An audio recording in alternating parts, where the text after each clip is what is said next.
All right, y'all. How you doing? How you been?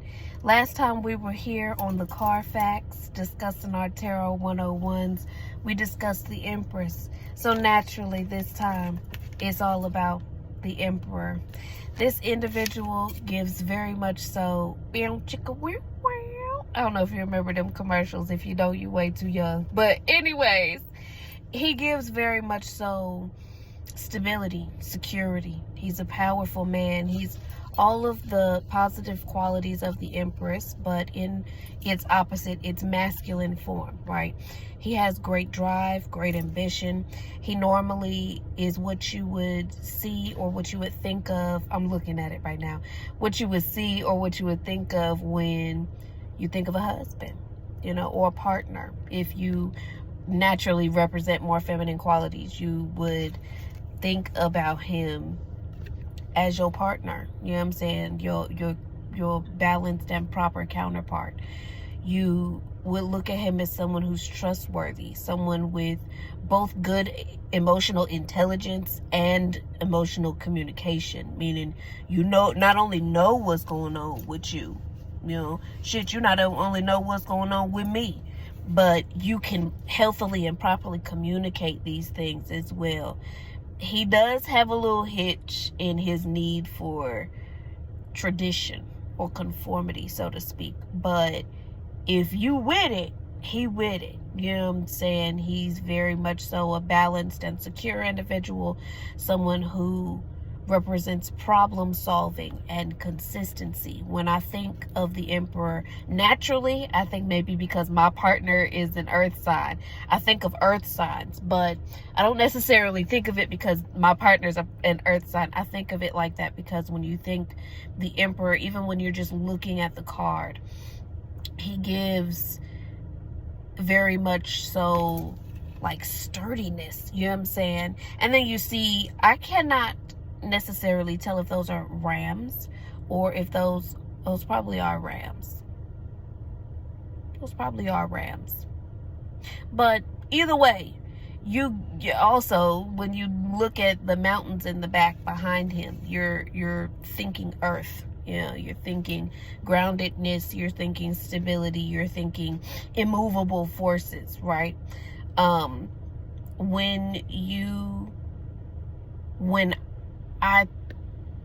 he comes up in readings for me, he comes up in readings to tell me to be consistent, to be present, to step up and stand out and be the leader if necessary, to be diplomatic and just in my doings.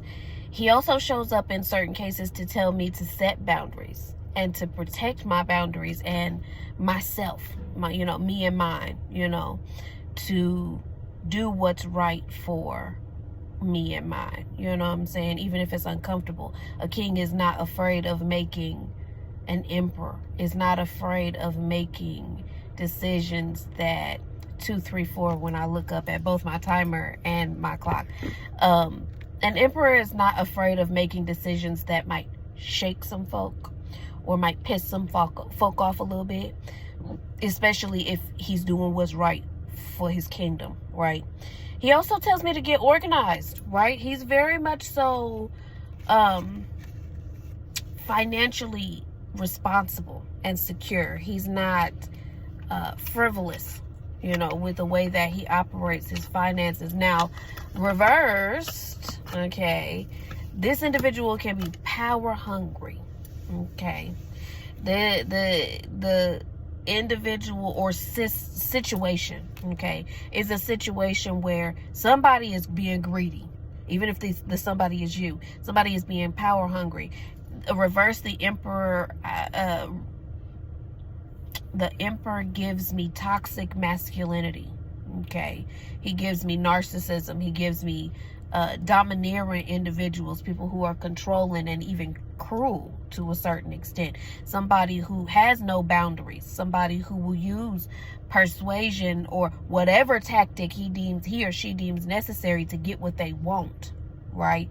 So it's some narcissism. I can't say it no other way. Somebody who don't give two shakes of a shit. They just want what they want for them, Somebody who ain't afraid of hitting a lick, you know what I'm saying? But not necessarily robbing a motherfucker, but somebody who is okay manipulating those around them to their benefit, right? Somebody who's run by their ego, somebody who's led by their ego. So you're not necessarily emotionally intelligent or in control even of your emotions, so much so as you are manipulative and you're intelligent enough to use your whatever tactics, use your knowledge of individuals and their desires, even their genetic makeups, mental makeups, emotional makeups. You're willing and ready, the Emperor reversed, to use what you have to get what you want. You know what I'm saying? At it by any means necessary. 550 when I looked up. So when the Emperor comes up for me in readings, obviously it's situational, but upright, he comes either to tell me to start standing up for myself, to be a leader, you know, to take the lead and to kind of, I just heard that, to make moves and yet be unmovable, right? While also being diplomatic and reasonable, right? He shows up to remind me that balance is key, right? Especially me being a woman and presenting in my feminine energy, you know, more often than not. He shows up to tell me, okay, you can be soft all day long, but it's a time and a place, you know. You be soft, but don't be boundless, right? You be kind and fair.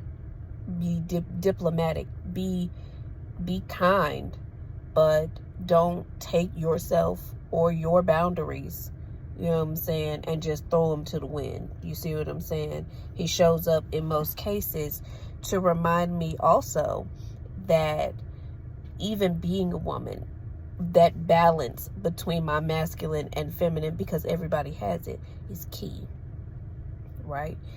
It's totally fine to go into a room and float through, to be graceful, you know, to speak softly and kindly. But it's also fine to put a little bit of bass in your voice and say some shit with your chest when it's necessary. So that's all for today. The Emperor has spoken. Next week, we will get into the next card, honey. Until then, it's been a pleasure sharing this time with you, and I hope you got something you needed. 811 when I looked up. I hope you got something you needed.